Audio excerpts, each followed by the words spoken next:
Well, it's preliminary final weekend, and it'd be fair to say old Melbourne Town's gone a bit tiger crazy at the minute, but we'll get to that very shortly. Welcome to the second podcast this week from the Titus and Sergio Variety Hour. I'm Sergio Paradise, and here he is, the one and only Mr. Titus O'Reilly. Well, it's great to be here with the prelim. It's been a very interesting build-up to the week. We're going to go through some of it. Yeah, but it's very different to... all sorts of things going on this week. I hope we have a good final. Yeah. It's been terrible. Can you imagine if Giants just came out and spanked Richmond? Something chronic. Oh, look. We'll get to this. We talked in detail about this on Monday. Yeah. But I've since got more and more concerned about that outcome happening. I drove past, through Richmond yesterday. Yeah. And there's just an atmosphere around the joint, which I reckon it must be like Libya during the Arab Spring. You know, Gaddafi's gone into hiding, and the joint could blow at any minute. Do you think, though, it's like the Arab Spring where initially there was all this confidence and excitement, and, you know, they're all, incredibly hopeful, and you just know it's going to go to pieces? And it just could blow at any second. But I find myself even doing this where I suddenly am starting to slowly believe in Richmond, right? Like if I had to tip it today, I'd probably tip Richmond. And it's historical baggage that's the only thing stopping me. Yeah, exactly. Which is, we've all been through it. Not as much as Tigers fans, obviously, but we've all been through the Richmond roller coaster from afar, and you just kind of always expect it to end badly. Yeah. And as someone pointed out this morning, I think it's such a Richmond thing to do that they are paying the wages of a player who's playing against them in the preliminary final because they're paying half of Brett Delidio's If he plays terribly, though, it's worth it for them. It's money well spent. It does make it, because if you're over the age of 20, you know, if you're 20, if you're sort of 27, 30 or under, really, in living memory, one of the tenets, the bedrocks that your life view is based on, is that Richmond will always stuff it up in the most painful way possible. Yeah. Like, you've never known any different. You don't remember the early they're not just the 70s, early 80s. You don't remember any positive moments. And it's not like Melbourne, say, or the Western Bulldogs until last year, of course, where they meander along and yet they're never much good, but they don't sort of snatch defeat from the jaws of victory as well as Richmond have over the journey. Yeah, maybe Melbourne took Richmond's place this year. Yeah. And now Richmond are looking to take someone else's place. Yeah, wow. And maybe, you know, it's the thing. Trading Ty Vickery has opened up the whole... It was all his fault all along. Yeah, exactly. So that's improved Richmond and destroyed Hawthorn. Now, we should just begin before we get into everything. One, thanking our supporters again. We had a few more drawn up this week. So if you haven't joined up as a supporter, would love you to. And you can go to TitusO'Reilly.com and there's a supporter button there. You support not only this podcast, but my writings and various other things I'm working on. To that end, I can announce today... Shameless plug coming. Yes, well, I can announce... I've mentioned before that I have a book coming out. Well, I'm launching it basically today. There'll be details on the website and various other things over the next few days too. But I've written a book. It's coming out October 30. It will be available in store, as they say, or online too, in ebook form and physical book. Christmas present. Oh, the ideal stocking filler, Serge. I'm glad you raised that. It's called A Thoroughly Unhelpful History of Australian Sport. So it's a whole history of Australian sport in one volume, but with all the nonsense that you'd expect me to bring to it. The thoroughly unhelpful bits. Yeah. Not the bits that you already know. There are bits you would know, but there would be a lot you wouldn't know as well. Yeah, we don't have to hear again what a great batsman Donald Bradman was. No, it does mention that, but also mentions, as well as that, it mentions everything from, the focus of Don Bradman right through to the not falling over of Stephen Bradbury to Booney's drinking on the on the plane. It's got all that stuff. And basically the idea is it will take you through the history of Australian sport and how we sort of ended up with what sports are popular, what sports are not. It even covers Quidditch. Does it? Absolutely. World champions. It went to print before we could mention the hide and seek competition. So run through all these sort of things. It's got horse racing in it. It's got everything. It takes through the whole history. And so that's going to be out October 30, but you'll be able to pre-order it on my website from today. It's out through Penguin Random House. I'll be in all bookstores and stuff like that too. So I know it's going to be like all the various bookstores and Big W, Kmart have all taken it and all that sort of stuff. Can we have a bite at the airport? Yeah, you will. That's where, excellent. So it'll be everywhere. So I'm really looking forward because it's been a long... I started writing it in October last year, almost a year ago. A year out of your life. Yeah. So people better buy the bloody thing then. I hope so. No, it's been fun. I actually enjoyed writing it, so it's been fun. So it's been good, but it has taken up a lot of time. So it's good to finally have it done and actually be able to announce it to everyone. So keep an eye out for it. I hope people enjoy it as much as I did writing it, because you do when you read. We can go into more detail on some of this maybe in another podcast, but there are so many good stories in Australian sport, from the good sublime to the ridiculous. I was about to say, when you researched this, you must have uncovered some rippers that you had no idea of. Well, some of them and some that I sort of knew about but had forgotten about. Well, there were some we spoke of this one before. One of my favourite ones that I did that I knew the story but rereading it in real detail was the Fine Cotton scandal. Oh, yeah. Because, it's one of the greats. Where they swapped a horse and they painted its legs with house paint to try because it didn't match the other, and it started dripping off after the race. So there's things like that. Comedy of errors from go away. But when you go through that one in detail again, there's just so many little bits that aren't the main bits that are actually incredibly funny. Some of the crazy stuff. I actually, in writing it, I did, for instance, wrote a section on Margaret Court, right, and just all the crazy stuff she's said. Yeah, not just on marriage equality and various things, just across the board. Yeah. And then I had to update it because I'd finished the first draft in April. Yeah. And then since then, there's been a ton. She's taken it to a whole new level since then. But there's been a ton like that where other people have, other things have happened since I wrote the original one. I'd tell you, just on the Fine Cotton thing, many years ago, just through, I don't know, even how I was tagging along with somebody, found ourselves in a bar late at night with trainer Lee Friedman. Now, Lee is a great storyteller. Yeah. And he told us the Fine Cotton story. Yeah. Not that he had anything to do with it. But he knew everyone. Yeah. All of the major players involved. And to hear him tell the story, it had tears rolling down your face. The sheer stupidity of it. And he said, and the thought that they were ever going to pull this off. It's just...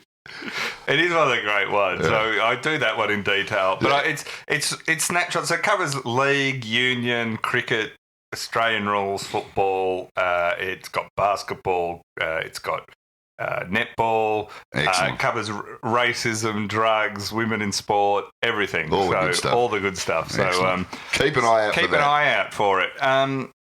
Now we should cover off There's been more excitement in the last 2 weeks over 2 exhibition games than the entire AFL finals have provided. You could say that. And that was the Matildas. How good are they? Playing. Well, when you watch them, and I really started to pay a lot of attention to them a bit early in the year when they won the tournament earlier in the year. But when you watch them play as a team as a whole, even if you're not in... I'm a football fan, but even if you're not into football, they're just one of those teams. The teams come along that regardless of sport, they're just exciting or interesting. A lot of people got into basketball because of Jordan. Yeah. So you could watch it even if... Yeah, it's like... Yeah, it transcends... LeBron or Steph Curry, guys. But even more with some of them, they sort of stand above. I imagine it was what Bradman was like in his day. I imagine what... I remember... Fine Cotton was to horse racing. Stephen Bradbury to speed skating. I also think, Valentino Rossi in... MotoGP. Motorbikes, even if you're not that into MotoGP, when they were at their peak, if they were going well or you flicked around, it was on. That's my test. If you're flicking around and it's a sport you don't always watch, but Tiger was the same. Tiger Woods, Tiger at his peak, and you go, I'll watch a bit of this because it's them. And they added, and that's what the Matildas remind me of at the moment. Like when you watch them play, they're genuinely exciting and fun to watch. Well, they are. I watched a fair bit of the game the other night against Brazil. And look, I'll be honest, I've never really watched much women's soccer. That surprises me. Well, it's mainly because it's not been available to watch. Well, it is. I mean, it is. But geez, they're a good side. And you look at them and you think, I reckon half. I mean, there's probably showing me ignorance of soccer a bit, but I'm thinking, why aren't the Socceroos doing this? They're hopeless. Half these girls, I reckon, could get a game in the Socceroos, especially that Sam Kerr. She is an absolute gun. Well, Sam Kerr's she's in the running. I think there's 3 that are nominated, about to be announced for the Women's Football of the Year for FIFA. So she is within the top 3 or 4, if not, and there's a strong aim to make the best women's player currently in the world. She first started playing for the Australian team, stuff like that, when she was just past her 15th birthday. Yeah. That's how good she's been, like, from the early days. And you watch her on the field, she manages to, and this is what great players in all sorts of team sports do, not just soccer. Yeah. They always seem to be in the right place at the right time and have a bit more time than other players. Well, the great soccer players, when it's like you watch the A-League, and I have supported the A-League from the first year, and I actually think it's a lot of fun to go to, but you watch the A-League and then you watch the Premier League. Yeah. And the gap is so huge in that those guys in the Premier League and same in the La Liga and various other stuff. They they are so, their control on the ball, their ability to control it and pass it, pinpoint across long distances and all that stuff. And that's what Sam Kerr's got. Her one touch is amazing. Her ability to, her vision, like one of the passes she set up on the other night, on Tuesday night, was, she set up the goal basically, where little touch just went right through the defence. So it is amazing to see. What's more amazing is, and this feeds into the whole AFL women, but also netball's resurgence, is Australians love a winner. Yeah. If you put on a half-decent competition and it's, entertaining, they will go to it. Yeah. And the Matildas had huge crowds. They had 16,892 on Tuesday night. And then they also had that was at Newcastle, and at Pepper Stadium in Penrith 3 days before they had, that was Saturday, I want to say. Yeah, that was, 15, I watched both of them, 15,089 people. It's more than the GWS More semi-final. than the GWS one. Their previous best attendance before these two games that were played was back in 2001, which was 5,118. Okay. So huge jump in interest. And then it's been announced that we'll now host world number 13 China at Amy Park on November the 22nd and Geelong's Simmons Stadium on the 26th of November. And they expect both of them to probably be sellouts. I think Amy Park will definitely sell out. Yeah, for sure. And Simmons Stadium has a new stand. Has it? It's taken them a while to build it. Yeah, they don't mention it much. They did it just for the Matildas. Because Geelong are desperate to get an A-League team, so they're trying to push into all that too. Well, somebody said the other day the Matildas aren't just like arguably Australia's or one of the world's best women's soccer teams. They're probably Australia's best team of any at the moment. Like the cricketers are hopeless. The Socceroos can't buy a win. They're up against it to even qualify for the World Cup. The Wallabies have been a disgrace for years. And other than the Quidditch team and the hide and seek team, the Matildas. Well, we don't know the result from the hide and seek yet, so we might have been. It's going to take a while. They've got to find. It's the only sport where going missing is a compliment. Oh, he went missing. Yeah, bastard. He goes missing in the big games. Yeah. It's the only one. It also just shows you how much Australians love an Australian team. Gary Rowan should join the hide and seek. I was going to say Lewis Jenner. Yeah. He'd be one of the greats. Yeah, he would. But Australians, they just love. I mean, the fact that the Wallabies haven't beaten New Zealand, the Blues Club, since 2003, to me is a big reason why rugby union is just in dire straits, So, absolutely, it's just. But I think also, if you show women's sport and you package it right, people are actually. Australians just are happy. How many people on Tuesday night, went, oh, good, this is on, something to watch. Like it's better than watching Q&A or something. Oh, absolutely. Well, actually, anything. I don't prefer to watch the Wallabies than Q&A. Yeah. Well done. I'm looking forward. I'm going to get along to that one at Amy Park. Yeah. When did you say that's going to be? November 22nd. Oh, okay. So about 6 or 7 weeks away. Yeah. Oh. And Look, I'm all in on the Matildas. But they're genuinely just exciting. As well as winning, they actually, was very entertaining to watch. So it's a huge boost for the sport as well. Do you know that the China's women's team, we're the Matildas, they're the Steel Roses. The Steel Roses? Yeah. Sound like a band. It's like an 80s LA rock band. They were a precursor to Guns N' Roses. Yeah, wasn't it the Stone Roses? Stone Roses, they were the English Manchester. But Guns N' Roses came out of two bands. One, the LA Guns and something. From memory, I'm trying to remember their exact name before they sort of morphed into the Guns N' Roses. Anyway, we're going a bit off topic. Yeah, Steel Roses. Anyway, here's a November Rain. Now, getting to the footy. Before we get into the footy, because it's been a weird distraction on a few things.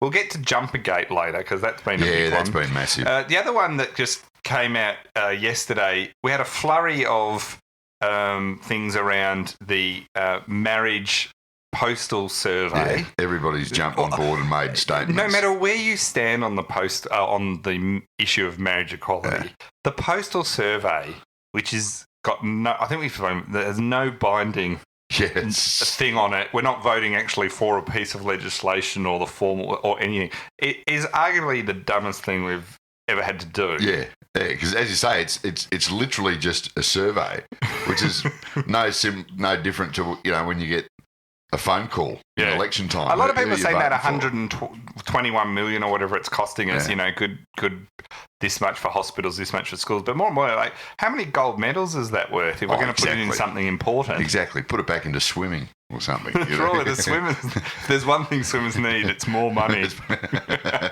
there's one, give it to John Coates. He'll spend it wisely. Doesn't have to pay my Tancred's salary anymore. If you want to just bully people, just pay him. Go direct to the source. So anyway, the AFL came out and Gillard McLaughlin was on AFL 360 the other night. Did a very good Robbo impression. He did a good Robbo impression. And he also said that he supports marriage equality and he thinks the AFL supports it too. Yeah. And then the next day they did a bit of a launch where they had Alistair Clarkson and Ben Brown from North Melbourne, a bunch of Max Gorm was there, bunch of various Meg Hutchins potentially there. Gay footballers. Potentially some yes and some no, and they had a bunch of other people there of heavyweights around they changed the AFL sign to a yes sign, so they came down on the yes side, which is no real surprise, and it got people either thrilled and exceptionally happy. Yeah. It got people furious that the AFL was... Now, people either fell in two camps of the people who are angry. They were either angry because they are openly saying, well, we're no voters and we're annoyed that they're supporting the yes one. Or they said they were ambiguous a bit on which way they're voting, but said the AFL shouldn't get into politics, which is like, I mean, seriously, sport has been getting into politics and politics has been getting into sport in this country and around the world forever. They've been arguing about sport and politics since the apartheid era in South Africa. So there's a range of ones that were sport, like they're into, and especially in Australia where sport is entwined into our power structure, and we're in Victoria. On every level of our AFL is the state religion. Yeah. It is the state religion. More people care about AFL and devote time to it and have an interest in it than anything else. So from board level right down to, anyone on the street, like that's the breadth of it. So I don't know if they could not come out. So then Carlton, a few other clubs like Collingwood and Geelong and a few others have either been long-term supporters of the yes vote. Or made it very clear in recent days or in the last year. So I think there's about 4 or 5 clubs I'm aware of, and I'm sorry if I've missed people who have very much come out on the yes side. Yeah. Then you had Hawthorn and Carlton put out statements, very similar. The Carlton one was very much... They both were... Carlton's one's got a lot of the heat, but Hawthorn's really doesn't say much more. And they both sort of say, we're a champion of equality. We believe in it and we believe in diversity and all this. But we also kind of don't believe in telling people how to vote, and therefore we're not offering a full position. They completely put out press statements that said basically nothing like we sit on the fence on this issue, or it's up to you guys. Well, and the thing to me is, so some people applauded it saying, good on you because, it's not the job of a sporting football club to try and influence their supporters. And a political thing, which is annoying because I was actually going to vote however Carlton told me. So now I'm just confused. Now you're on the fence. I'm going to tick in between yes and no. Well, if you read that Carlton one, you almost got the feeling that they didn't want to come out on the yes side because let's be honest, we've got a bunch of old blokes in the coterie who've grown up near Princes Park all their life, and they'll be voting no. My view on the Carlton and Hawthorn ones, right? So regardless of where you stand on the yes and the no, right? So I know it's I know it's apparently a contentious issue if social media teaches me anything, but what isn't a contentious issue on social media? Was the Star Wars remakes? Yeah, that's a contentious issue. So. The cult. I'm going to read the cult one because it's short, but also this isn't like. So my thing with this is, why did they put this out?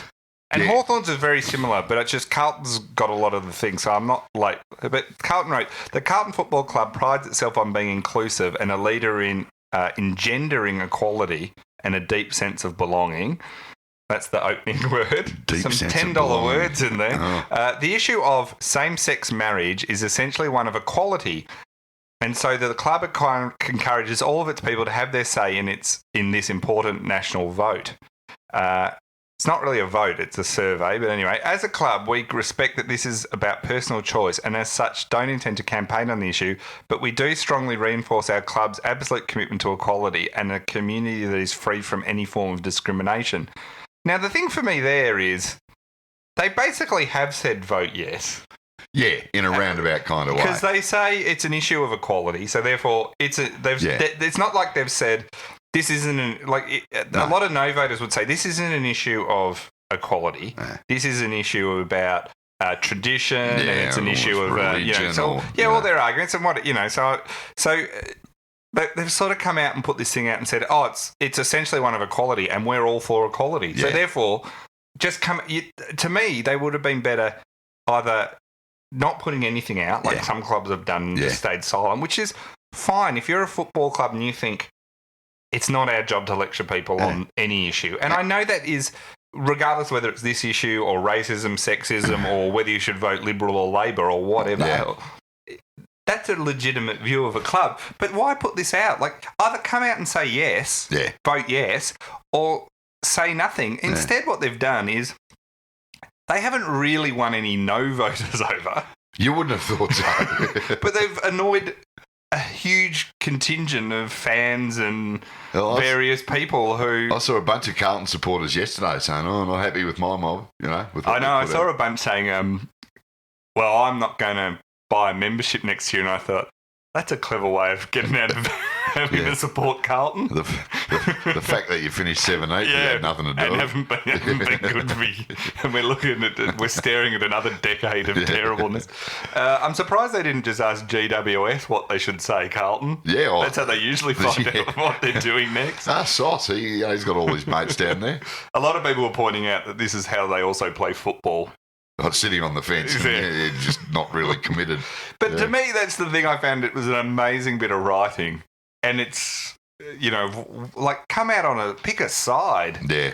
Pick a side one way. Did you care if the AFL came out on a side? I mean, I guess, but you didn't care. People didn't care if you're a yes voter, which a lot of people are. The polling seems to show that they're a majority, although there are a sizable no vote too.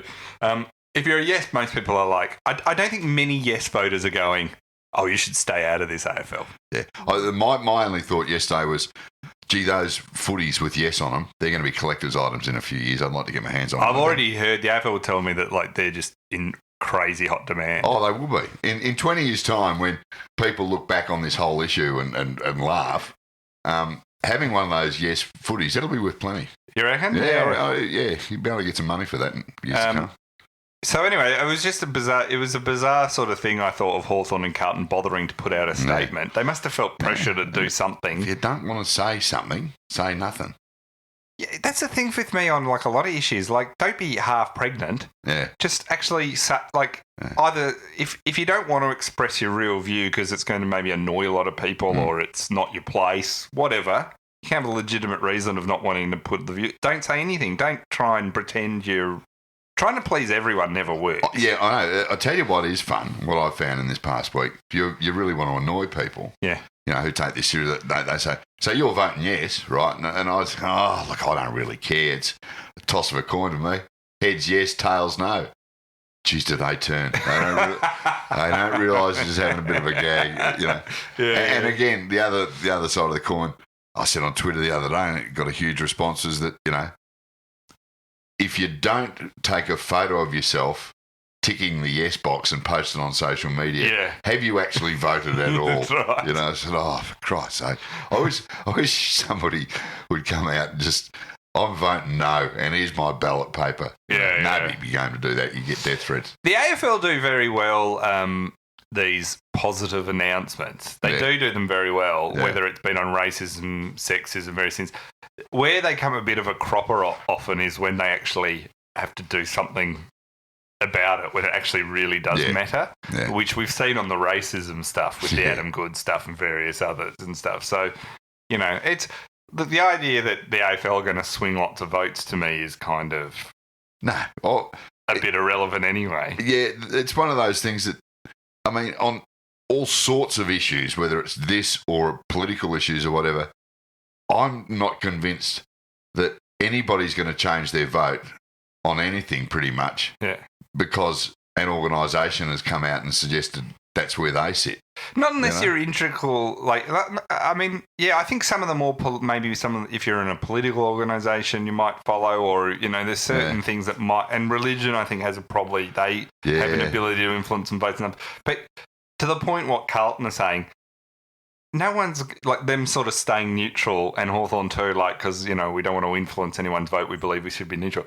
Who's voted influence? Yeah. If you're influenced by what Carlton or Hawthorn think, maybe you're not smart enough to be voting, is what I would say. That's probably the test. Anyway, so getting to the actual football this week, Adelaide Geelong's the first one. And that's on the Friday night. Huge game it's kind of, I was thinking about this because I was one of pretty much everyone. I don't know many that tipped Geelong to beat the Swans. Beat Sydney last week. And it wasn't just that. We all thought that they were dead certs, Sydney. But when you look at it, this is where I realise how football just keeps teaching me, and, you know, probably others too, that we're idiots and know nothing about it, which is what's so great about it in a way, is Geelong finished second, Sydney finished sixth. Yeah. So we act like it was a surprise, but really when you look at it, Geelong won more games. Geelong have been more consistent all year, and you got 1 versus 2 in Adelaide. And Patrick Dangerfield got into a bit of a slanging match with a few of the Crows players. Oh, his old teammates, When he said he hopes that Adelaide is burnt to the ground and they salt the earth so nothing will ever grow again, I thought that was a bit over the top. He's probably going a bit far, When he said he didn't think South Australians should have the same rights as other Australians. No, exactly. You might be with him on this one. Yeah, well, you know, I think he was also planning to torch the entire Barossa Valley as well. Your visit to Adelaide, yes, because it was the first time you've been in 20 years, did it turn your mind around on the South Australian capital? Only a little. I thought it's actually quite a reasonably attractive city. It's a beautiful city. It's always not been too there. Many tall buildings. Went and visited the Adelaide Oval, which I haven't been to since they did it. Which is great, isn't it? And it was great. And the Adelaide Oval is the best. And you know what was good about it? It was a Friday morning or Thursday morning or something. You just walk straight in and have a look around. Yeah. It wasn't like going to the MCG where you got to pay and get a guided tour by a corpse in a blazer, you know, like you do at the MCG. Yeah. You could just walk straight in and look around. Go, I tell you what looks flashy that we went past, we didn't go in, was the Perth Stadium. Yeah, it is a cracker. I can't wait to see inside that. A lot of wood used on the outside. Yeah, it'll be interesting how, like, functionality is a big key. I mean, the thing about the Adelaide Oval now is it's so spacious and easy to get around and everything, you know. So it'll be interesting to see what what the Perth one, but from the outside looks amazing. I can't wait to get over there. They're going to play an AFL women's game there. I think that's the first game of Freo women's team. Is that before the league? Because I'm talking about having league. I think that's before the AFL season starts. Yeah, I think they did that purely because they couldn't stand the fight that would go on as to who would get the first one, West Coast or Freo. Right. So they've gone, we'll give it to the women's. Right, so they can play it first. Oh, that'd be good. See if the showers work and, the scoreboard works properly. Make sure it all works. Yeah. Adelaide Geelong, what do you think of this game? Who do you actually think is going to win? I think Adelaide are going to win, but with no real confidence because I reckon both of these Geelong surprised everyone so much. Yeah, I mean, you could build an argument for either side, really. Yeah. But I'm sticking with Adelaide just because it's on their home turf and they play well there, but they've just seemed to have got the job done this year when they've needed to, Adelaide. Yeah. And you look at their forward line and they've got Rory Sloane back. I saw a few people say that, did Geelong play their grand final last week? Yeah. And I thought the best time to play your grand final is in the grand final. It's probably grand final day, yeah. And that's, did they play their grand final last week? Whether it doesn't matter which team and what year it's aimed at. Yeah. It's always an after the event thing. It's not like, on semi-final day, geez, I think they're going to play their grand final today. It's always in retrospect. So yeah. Oh, look, I don't know. Adelaide, are you saying people sort of make things up in hindsight? Oh, don't we all? I'm always 100% right with hindsight. Oh, 120%. So I'm probably going with Adelaide. I think it's going to be a great matchup, though. It'll be very interesting to see. I'm assuming Sloane's going to be okay now that he's recovered from the he'll play. Appendix out. So, do you reckon they'll go after Dangerfield?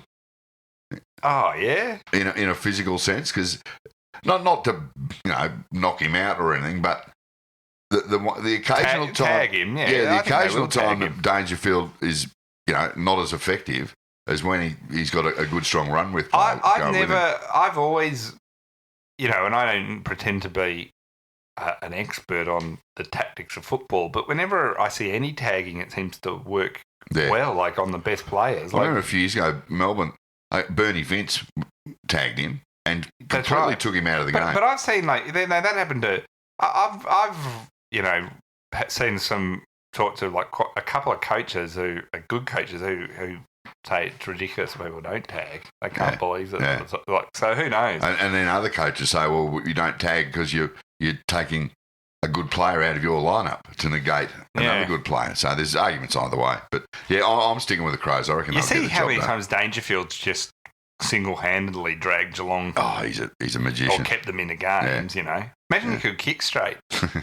He would have had 7 or 8 by half time last week. Oh, he is a freak. Yeah. I mean, he kind of gets, because he does all that media, people kind of like focus sometimes on his personality and forget just how good a player he actually is. Yeah, well, that's right. I mean, Geelong didn't, move heaven and earth to get him because he's good on tally. Yeah. Do you think Dean Gore will be nervous about facing his old side? That was the one. That was the one date that the Crows got back. Oh, right. In return. Is he playing on? I don't think he is playing. No. Has he been delisted yet? No, he's a much younger guy. I think. Okay. I haven't. Yeah, they're not all that familiar with his career at this point. No. The other game is Richmond GWS, which we're very excited about this. Oh. Did you see that only about 1,000 tickets or something have gone to GWS supporters? That could, the AFL I think were remiss in allowing them to buy that many because it could sway the whole thing the other way. It did seem high. Oh, I'll tell you what, if GWS win on Saturday night, do not walk down Swan Street wearing orange after, Don't think after going, I might just pop down to the corner hotel for a quick beer if you're in the GWS. The government's going to extricate all of the AFL board on the hell. They're going to fly in a Hercules to evacuate them. Oh, it'll just be something else to see. So there's 2 points here, which I think is, on one hand, that people say, well, it'll be good for the game if GWS win, like from a broader, longer term view. But to me, I just think, I'd have said, if it was against Hawthorn, I'm fine, but against Richmond, to have, you would be pretty. If you're a Richmond footballer, you have every right to be pretty annoyed that a team that's been given so many advantages stops your one chance in the last 20 plus years, 30 years of winning a flag, and that's what stops you. Yeah. It almost happened to the Bulldogs last year, and I thought the AFL dodged a bullet. It'll be. I get why the GWS had to, where they've failed before an expansion team is when they've been terrible. Yeah. And, and there's some credit to GWS in that they have not crashed the Ferrari like Gold Coast that they were given. Yeah, that is very true. But, it's going to, the deflating, and this is to me is not a Victoria, New South Wales thing, because I've never believed in just barracking for the Victorian teams because if your team's not in it against the interstates as a Victorian, because any policy that ends in me maybe having to support Collingwood or Essendon, I'm not getting behind. I'd prefer the Crows to win. Yeah, absolutely. But with GWS, it's more, will it be seen as unfair, like they were given all the advantage, and to knock a team like that, it's going to... Yeah. Oh, it will. Victoria will be in meltdown. I know, but... On the other hand, now that I want to see. On the other hand, I'm going to be really funny. Just to see the reaction from a distance, mind you. I don't want to be standing in the middle of Punt Road. Yeah, while this goes are you going to go to the game? Or? No, I don't think I will go. I think I'll just stay home and watch it on telly. I'm tossing up because I'm a bit nervous. If you do go, can you go as the Giants man, like Catman? G-man. Yeah. I'll be leaving at 3/4 time like a Melbourne game. Yeah. No matter what. That's fair. Flee. Now, the other thing is nothing surprised me nothing surprised me less, I should say, than the Melbourne media spending all week debating should Richmond in the grand final wear a clash strip? Yeah. Talk about getting yourselves, you think? I'd be winning this game first before I worry about what jumper we're wearing next week. I'm sure Richmond didn't appreciate it. No. Because it's not a distraction. And would you care if Melbourne won a premiership in a clash jumper? No, it'd be a shame. But would you really care that much? I'd rather them hold up the cup at the end of the game. I think the problem is we went 100 years without clash jumpers and no one had a problem. I know Crows weren't in it for 100 years, but, they used to have North play Collingwood and various things. And you'd watch it on black and white TV. Yeah, so, still know. Like the idea that this is, you can't just let them both wear their traditional jumpers, maybe with the white shorts for one of them, which, but the fact that it was amazing is how we get to this point. So Gillon McLaughlin on AFL 360 said they could flip a coin to decide who wears the alternate home Guernsey. How does the AFL not have a policy on this? Well, every year they seem to change the policy. Yeah, because in the past they said it was because it was higher. Yeah, you're higher. And then other times they said that, and then they've come out other years and said no, there's no policy around that, which is it's peak AFL. Yeah, we do not have a policy on what is. We'll make it up on the run. Each year we'll just make it up. It was like. A couple of years ago, Freo they were told they had to wear their all-white outfit against Hawthorn. Yeah, because they finished lower on the ladder. Where was that going to be a clash? Why going to be Hawthorn versus purple and white? There's no clash. But you know what will happen? If Richmond get there, and Adelaide, there'll be this whole debate going all of next week. And no matter which way it pans out, the AFL will send all the umpires out in yellow, so they clash with everyone. Yeah, that won't occur to them. I was half expecting the AFL to tell Richmond if they beat the Giants that they have to wear the Giants top in the grand final. That's not a bad Anything idea. to get the Giants in. But I can understand why Richmond's. It's just such craziness to me that this is a debate that's been happening this week. Yeah. Oh, exactly. And people getting upset about it. And you're like. Let's just get past the Giants first, because you can totally see the Giants winning. Oh, of course you can. I mean, they looked almost... I know West Coast barely showed up last week, so to say...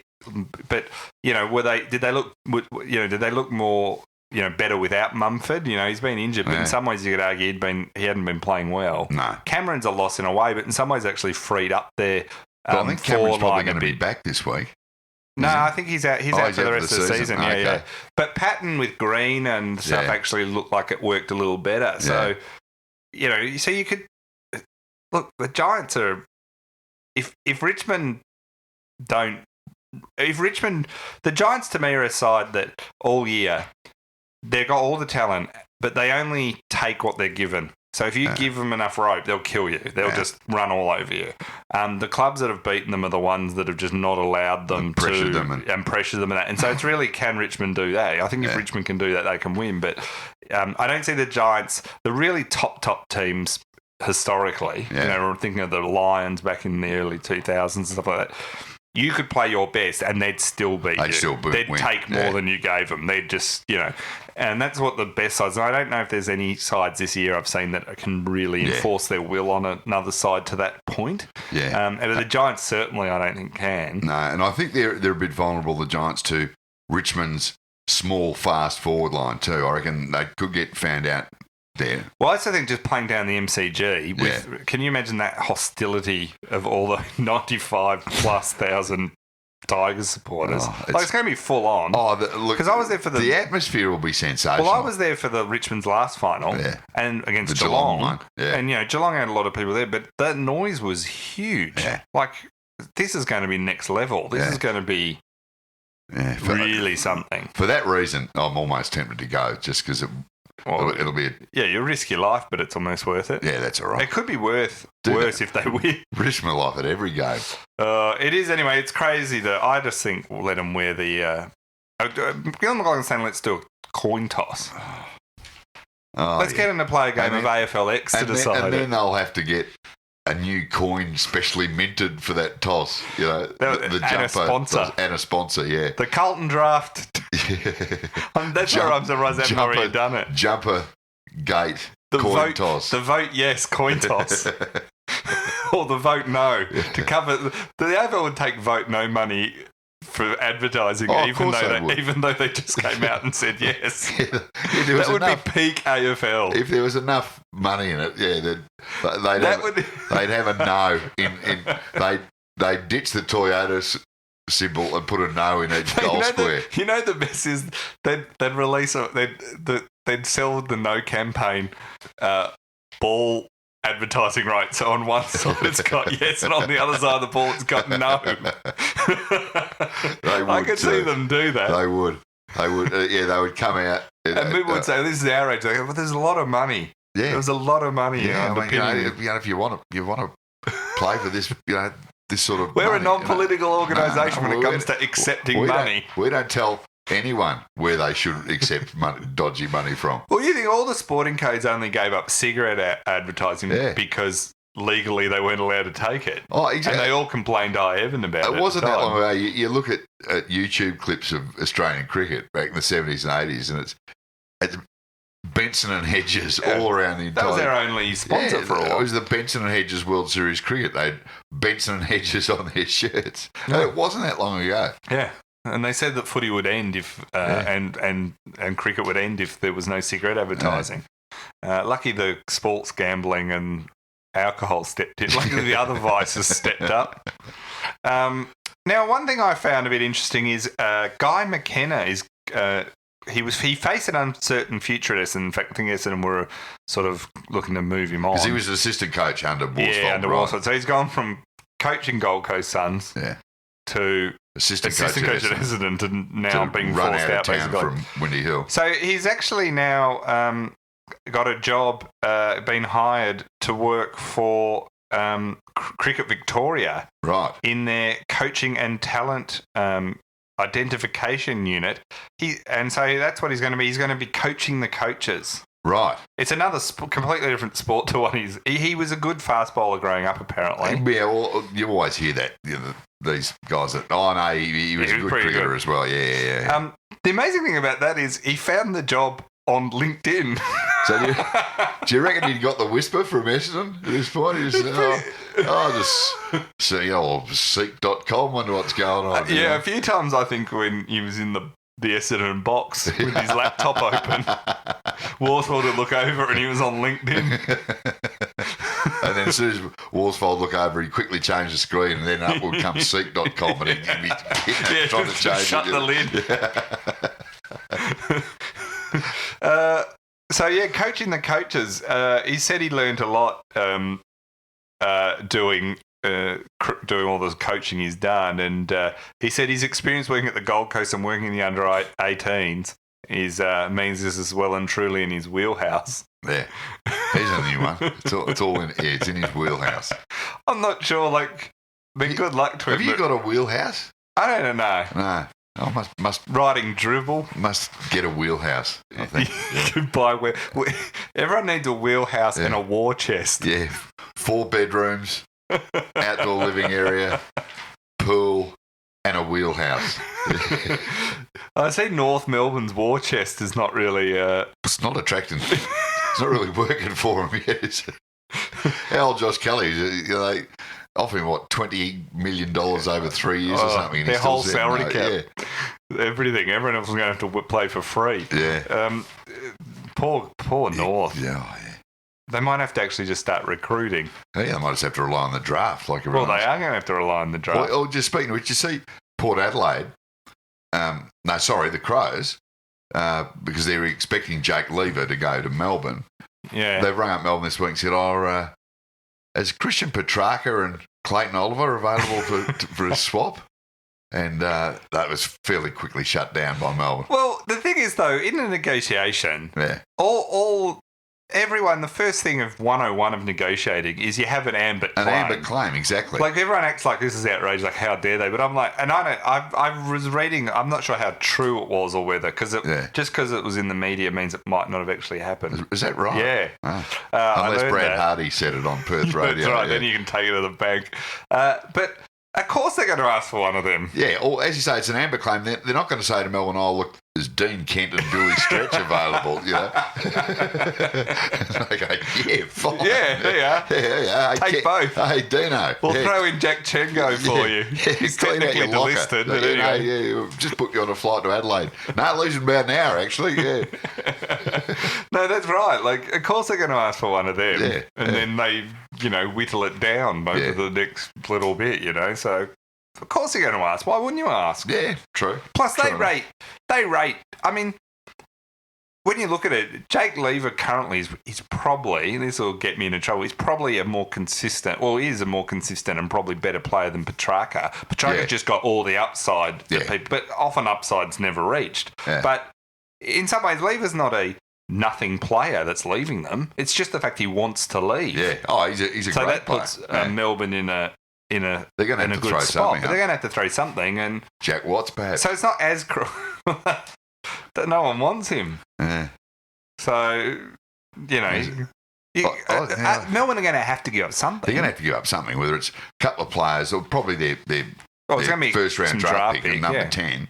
That will have to go, and surely some other players. But first round draft pick's totally worth it because he's a proven player. Yeah. And a pick 10, even. All the experts are saying that this year's draft is a weak draft. Is not as strong as other years. Yeah. They're all saying next year, 2018, is going to be an absolute belter. Oh, that's a shame because that's the year Melbourne will win the grand final. Yeah, so they pick 18. Yeah. I loved Ken Hinckley's, and I'm assuming his manager or agent was behind this. Was definitely off the Gold Coast this week. Yeah. 100% out the door. Bang, go. And then suddenly Port's like, we've signed him for 3 years. Yeah. How good did they play that, Ken Hinckley's people? Oh, exactly. I don't know who his agent is. But he was never going to Gold Coast. No, of course he wasn't. I mean, the other thing I loved about that is they said, he's just sick of working with Kochi. Yeah. Kochi, just too much egomaniac, too over the shop. That was sort of the stuff they were spinning. And then you look at Gold Coast and they're run by Tony Cochrane. And you're like, you don't go to Gold Coast if you chair, Oh, exactly. It's like saying, he's sick of having an overbearing chairman. He's off to Collingwood. Yeah. or Hawthorn when Jeff Kennett was running the joint. That's not where you go. One thing you found this week, the South Korea are about to, in 5 months, have the Winter Olympics. Yes. I know you're super excited about this. Pyeongchang, I think it is. Yeah. And now, you'd be surprised. It's in South Korea. Now, there's a bit going on near South Korea at the moment. Enough. They're actually having some trouble selling tickets. Yeah. People don't want to. They've spent $9 billion on the Winter Olympics so far, building all the infrastructure and the ski jumps and whatever they do. And, they're just a little bit concerned that tourists aren't going to fly into South Korea all these intercontinental ballistic missiles are being tested over their heads. They don't want to go to a nuclear war zone. No, what's on the cusp of a nuclear war zone. If a nuclear device is detonated there, it will turn the entire snow region into glass. That's right. And they cannot give away tickets.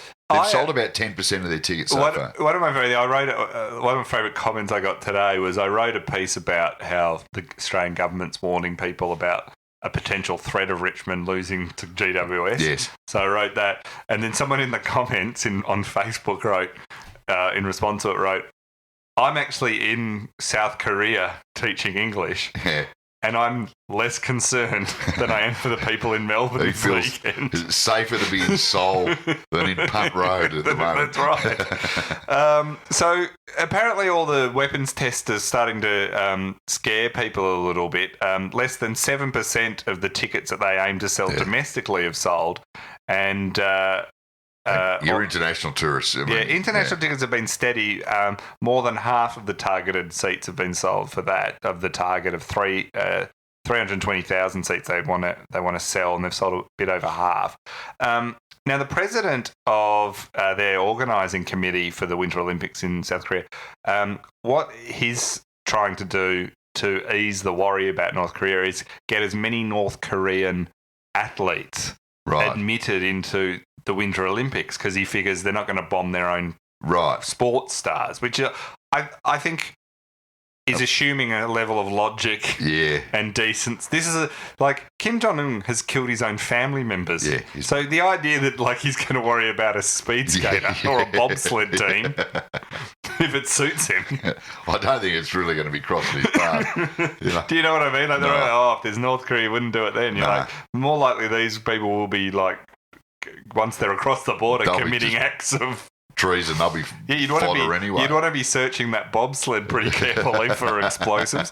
But that's what they're trying to do. Now, the problem is North Korea's pretty weak at winter sports, despite what their media says, where they won every gold medal last Winter Olympics. Kim Jong-un, he won the figure skating. And the 5-time backward somersault ski jump.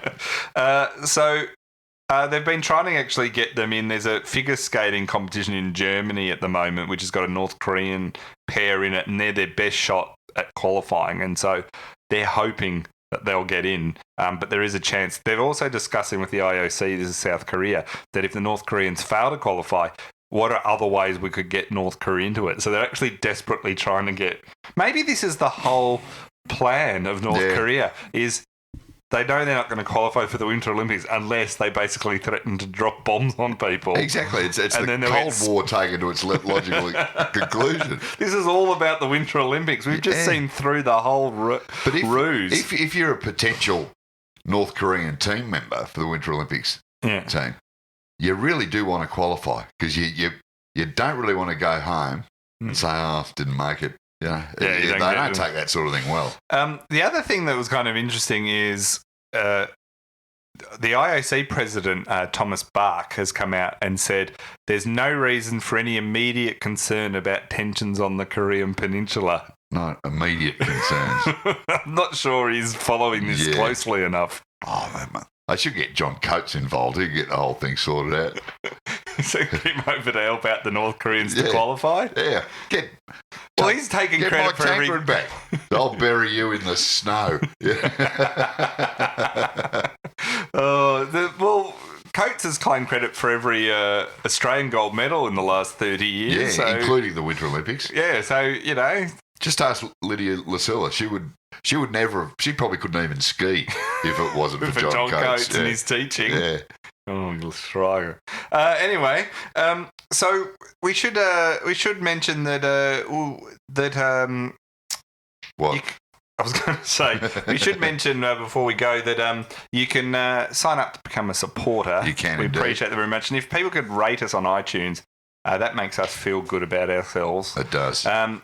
We should mention it's been great hosting this podcast if the world does end on Saturday afternoon. Well, as I did point out on Monday, that there is a Christian numerologist in America who's suggesting that this hidden planet by the name of Nibiru is going to wipe out the entire human race on Saturday afternoon, which would be a very Richmondy thing to happen.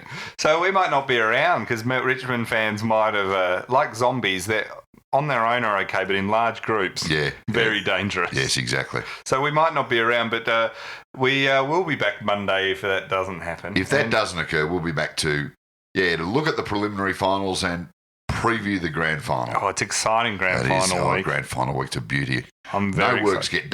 Gets done by anyone, grand final week. No, except the guy who has to decide which jumper they wear, the coin toss. The coin tosser. The Say No campaign toy toss. Coin toss. I like that idea. If Gillen's listening, he'll be writing that down. I'm doing like the people in commercial at AFL's are already writing this down. Yeah. They've already rung the No campaign. Got any money? Yeah, how much you prepared to put in? Well, we will see you Monday, and best of luck to your team if it's actually playing on this weekend.